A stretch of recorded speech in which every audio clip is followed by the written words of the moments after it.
अस्सलामुअलैकुम। क्या हाल चाल है? उम्मीद करता हूँ ठीक होंगे, खैरियत से होंगे। मेरा नाम है जमी और मेरे साथ हैं शहजाद चौधरी।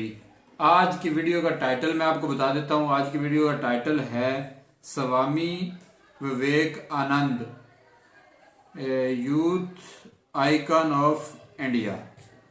तो वीडियो शुरू करने से पहले हमारी आपसे रिक्वेस्ट है कि अगर आप हमारे चैनल पर नए हैं तो हमारे चैनल को लाइक कर दें, शेयर कर दें, सब्सक्राइब कर दें और बेल का आइकन दबाना मत भूलिए। तो सर अगर कोई शेर है तो रिशाद, अदरवाइज स्टार्ट करते हैं। जिन पत्थरों को दी हमने धड़कने।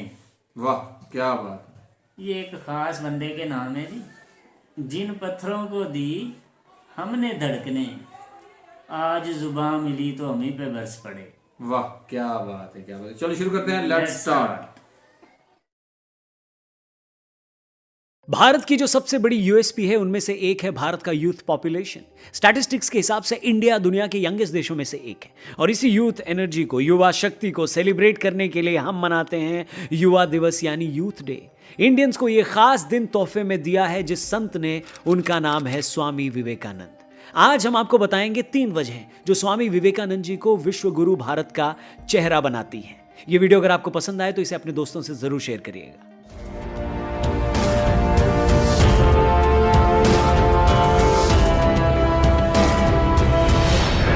Sisters and brothers of America.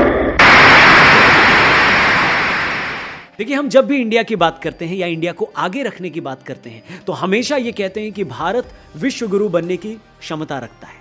और अगर हम ऐसा कहते हैं तो हमारे पास इसके रीजंस भी हैं। आर्यभट्ट, चरक, पतंजलि से लेकर चाणक्य तक भारत ने ऐसे आइकन्स पैदा किए हैं जिनकी थियरीज पर पूरी दुनिया का विज्ञान चल रहा है। हेल्थ साइंस से लेकर पॉलिटिकल साइंस तक और एटॉमिक रिसर्च से स्पेस रिसर्च तक। ऐसे में भारत का एक फेस जो भारत के विश्व गुरु होने को जस्टिफाई करता है वो है स्वामी विवेकानंद।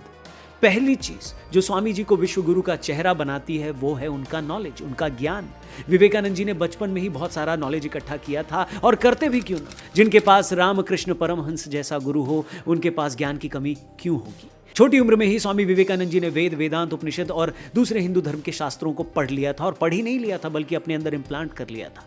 इसके साथ ही उन्होंने भारत में रहने वाले दूसरे धर्मों को भी बहुत ध्यान से पढ़ा था।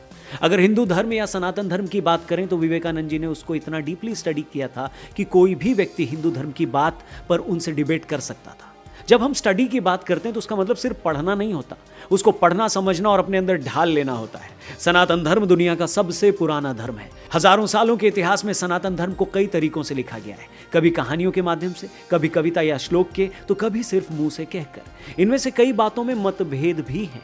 स्वामी जी ने ये सब पढ़ा और कई मतभेदों को गलत भी साबित किया।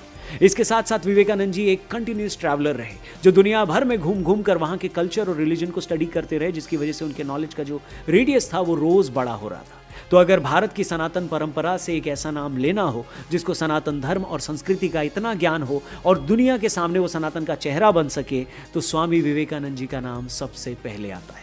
स्वामी विवेकानंद को विश्व गुरु का चेहरा बनाने वाली दूसरी बात है उनका कम्युनिकेशन और उनकी ओरेटरी।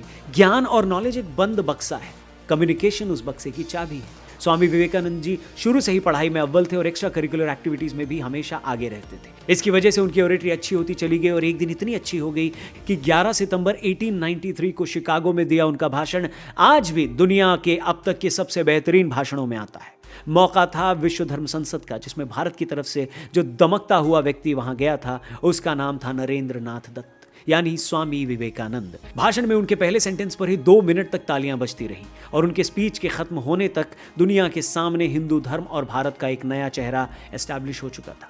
अब इसको जादू न कहें तो किसको कहें। स्पीच से पहले भारत और हिंदू धर्म दोनों का दुनिया के सामने कोई खास महत्व नहीं था, लेकिन कुछ मिनट में ही पूरी दुनिया ने भारत के ग्लोब पर होने और हिंदू धर्म को दुनिया के मार्गदर्शक धर्मों में से एक होने को एक्सेप्ट किया। इस भाषण में उन्होंने न सिर्फ सनातन धर्म के बारे में बताया बल्कि यह भी बताया कि किस तरह भारत की धरती और सनातन धर्म ने दुनिया के दूसरे रिलीजन्स और कल्चर्स को अपने साथ मिला लिया है। सनातन धर्म का जो चेहरा उन्होंने शिकागो में दिखाया था, आज तक वही चेहरा, वही रिस्पेक्ट और वही ग्रेस सनातन धर्म को पूरी दुनिया में मिलता है। और वो तीसरी वजह जो स्वामी विवेकानंद जी को बनाती है विश्व गुरु का चेहरा, वो है उनकी अपनी जिंदगी। स्वामी जी ने अपनी जिंदगी में कई ऐसे एग्जाम्पल सेट किए जो शायद और कोई नहीं कर सकता था। एक बार एक फॉरेन टूर के दौरान स्वामी जी के पास एक विदेशी महिला आई। उन्होंने कहा कि स्वामी जी, मैं आपके तेज, आपकी पर्सनालिटी और आपके बिहेवियर से बहुत इंप्रेस्ड हूँ। मैं आपसे शादी करना चाहती हूँ क्योंकि मैं चाहती हूँ कि मुझे आपके जैसा ही एक बेटा मिले। तो स्वामी जी ने थोड़ी देर सोचा, फिर मुस्कुराकर बोले, देवी, अगर मुझसे विवाह का उद्देश्य मेरे जैसा बेटा पाना ही है तो ऐसा करिए, मुझे अपना बेटा स्वीकार कीजिए। उन्होंने अपनी जिंदगी में जिन वैल्यूज को निभाया, उन वैल्यूज ने उन्हें सिर्फ भारत का ही नहीं बल्कि पूरी दुनिया का एक ऐसा सितारा बना दिया जिसने न सिर्फ धर्म पर काम किया बल्कि अंडर प्रिविलेज्ड की सेवा के लिए बहुत काम किया। आज दुनिया भर में स्वामी जी के नाम पर हजारों इंस्टीट्यूशंस, रोड्स और एस्टैब्लिशमेंट्स हैं। भारत का विश्व गुरु होने का रास्ता इन्हीं से होकर जाता है। फ्रेंच लेखक रोमा रोला ने लिखा है कि स्वामी विवेकानंद दूसरे हो ही नहीं सकते, वो बस एक थे। वो एक घटना को याद करते हुए कहते हैं कि उनके ऑरा को देखकर हिमाचल यात्रा के दौरान एक यात्री ने उन्हें शिव कहकर संबोधित किया था। तो दोस्तों, युवा दिवस पर सिर्फ स्वामी विवेकानंद जी का नाम लेने या फिर उनकी फोटो पर माला चढ़ाने से कुछ नहीं होगा। आइए हम सब कोशिश करते हैं कि उनकी नॉलेज, उनकी कम्युनिकेशन और उनके चरित्र का एक छोटा सा हिस्सा हम अपने अंदर भी ला सकें। स्वामी विवेकानंद जी के बारे में बात पूरी करूंगा कवित्री कविता तिवारी जी की इन पंक्तियों के साथ कि कथानक व्याकरण समझे तो सुरभित छंद हो जाए, हमारे देश में फिर से सुखद मकरंद हो जाए, मेरे ईश्वर मेरे दाता ये कविता मांगती तुमसे, युवा पीढ़ी संभल कर विवेकानंद हो जाए। थैंक यू वेरी मच ये वीडियो को पूरा देखने के लिए। वीडियो अगर आपको पसंद आई हो तो इसे अपने दोस्तों से जरूर शेयर करिएगा। अपना ख्याल रखिए। जय हिंद। जो वीडियो है वो खत्म हो चुका है और बड़ा ही एक अच्छा पैगाम था यूथ के लिए। और उन्होंने यूथ के लिए जो है वो तब की बात है जब मतलब 1983 में उन्होंने एक भाषण दिया था और वो भी यूएस में, और अपना कल्चर जो है वो मुतारफ़ करवाया था, उसके बारे में लोगों को बताया था। तो वाकई यार, और सनातन धर्म जो है इसके बारे में पहले तो हम नहीं जानते थे, लेकिन अब जो है काफ़ी हद तक जो है काफ़ी कुछ जान गए हैं मतलब। लेकिन फिर भी अभी भी वो क्या कहते हैं कि हर इंसान जो भी होता है वो कंप्लीट नहीं होता, हमेशा कुछ ना कुछ अधूरा रह जाता है। और कुछ बातें जो है हमें बताई जाती हैं, लेकिन बाद में फिर जब रिएक्शन हमारा कंप्लीट हो चुका होता है तब हमें वो बातें याद आती हैं। तो फिर हम कहते हैं कि चलो कोई बात नहीं, फिर किसी टाइम नेक्स्ट टाइम में कर लेंगे। तो एक तो भाई बता रहे थे कमेंट सेक्शन में भी 5-6 हज़ार साल वाली जो बात है ये और है, मतलब 60-70 हज़ार साल जो है ना, 60-70 हज़ार साल, इससे भी मतलब इसके भी स्वाद मिलते हैं इसके सनातन धर्म के। तो ये मतलब यार बहुत पुराना हो गया ना इस तरह। साथ ही ना इसमें बड़ा एक अहम मैसेज दिया गया है। ये जो आज की वीडियो थी हमारी जिस पे रिएक्शन कर रहे हैं, इसमें ये कहा गया है कि अगर आप स्वामी जी की ये सारी बातें पढ़कर अप्रिशिएट होते हैं या फिर इनके मतलब आपको अच्छा लगता है, तो हमें चाहिए इनकी इनका जितना भी नॉलेज था, जितना करेक्टर था, जो इनकी जिस तरह वो अप्रिशिएट हो जाते थे लोग उनकी पर्सनैलिटी को देखकर, तो इन जैसा बनने के लिए ना हमें कोशिश करनी चाहिए।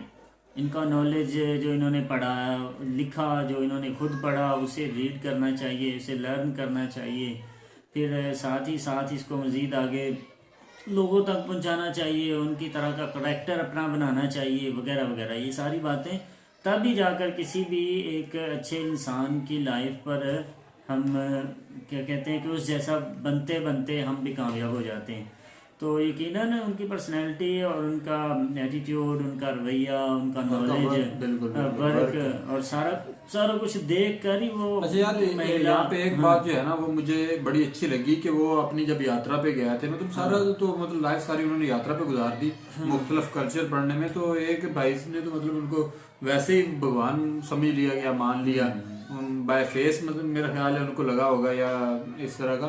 लेकिन यही बात है ना, आज भी वो देखे ना वो स्टाइल, उनकी पगड़ी और वो इस कल्चर को जो है वो रिप्रेजेंट कर रहे थे वहां पे जाके गोरों के सामने। और उसके अलावा जो थोड़ी सी क्लिप भी चलाई है ना उनकी वॉइस में, मेरे ख्याल है कि रिकॉर्डिंग भी चलाई है थोड़ी सी ना, तो इंग्लिश पे भी उनका जो है वो उनको अबूर हासिल होगा। और इसलिए जो इतने बड़े मंच पे इतने उलूम पढ़ने वाला बंदा जो इतना ज़्यादा मज़हब को सर्च कर रहा है, या तो जारी सी बात है काफी सारी जो है गलत साबित की कि ये ऐसे नहीं होता, ऐसे होता है, मतलब जो लिखा गया बहुत सारी ज़बानों को जानते होंगे, बहुत सारी लैंग्वेज पर महारत होगी उनको। सलाम है जी, हमारा सल्यूट है, क्योंकि कोई भी बंदा किसी भी कौम का हो या कहीं का भी हो, जब वो अपने यूथ के लिए काम करता है तो भाई उससे सारे मतलब तमाम जितनी भी कौमें हैं वो सब सबक ही सीखती हैं, और जो सबक नहीं सीखता मेरी नज़र में तो वो बेवकूफ़ और जाहिल है।